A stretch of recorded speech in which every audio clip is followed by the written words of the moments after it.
well, why is the curriculum only just being launched now? Schools know what they're doing for September.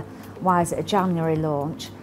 Because the nature of vocational qualifications has changed for young people this year. What we've done is ensured that all of our vocational offer is the very best, it's up to date, and it has a good equivalence to GCSEs and A-levels, so that people can use that to move on to other qualifications as well. And that's why it's really important that we've waited to confirm our curriculum to this year. The breakdown of the curriculum is 60% will be around general education, so GCSEs, 40% will be around technical studies.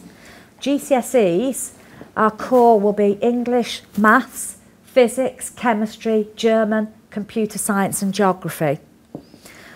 There's quite a wide offer there. Some students will take all of the GCSEs.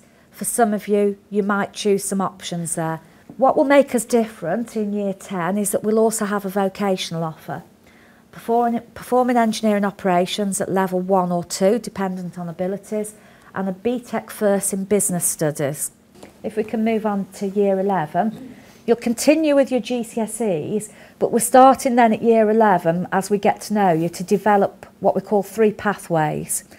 We have 3 pathways of provision because there are varying abilities for young people. So what we'll be looking at then is what are your predicted grades likely to be, how many GCSEs could you do, and what level of vocational qualifications could you choose from. So what will be available at post-16 and why is it different? Sort of swings round at post-16, so you're starting to get 60% focused on the technical side of engineering and 40% of core units and A-levels. Year 13, you'll continue your A-levels and your vocational offer, but the big opportunity then is significant internship or sponsorship. So we'll be looking at work placements, working with industry on site, doing much more project work and commissions, which will make you work ready at 18. Now, it may be at 18 as a graduate from the UTC that you want to go into university. You may want to go straight into work. I think what's really important, because there'll be a mixed audience here, is you could leave the UTC at 16 to go on to an apprenticeship programme or to go into further education with the local college, or you could stay with us to 18 to either go straight on to employment, higher education or a higher apprenticeship. There'll be no uniform with a badge on it that says a school, no school tie, no going to a uniform shop and queuing up for blazers, etc. What we want from you is to be in what we call business attire. So jacket and trousers, jacket and skirt if you're female, or jacket and trousers if you're female.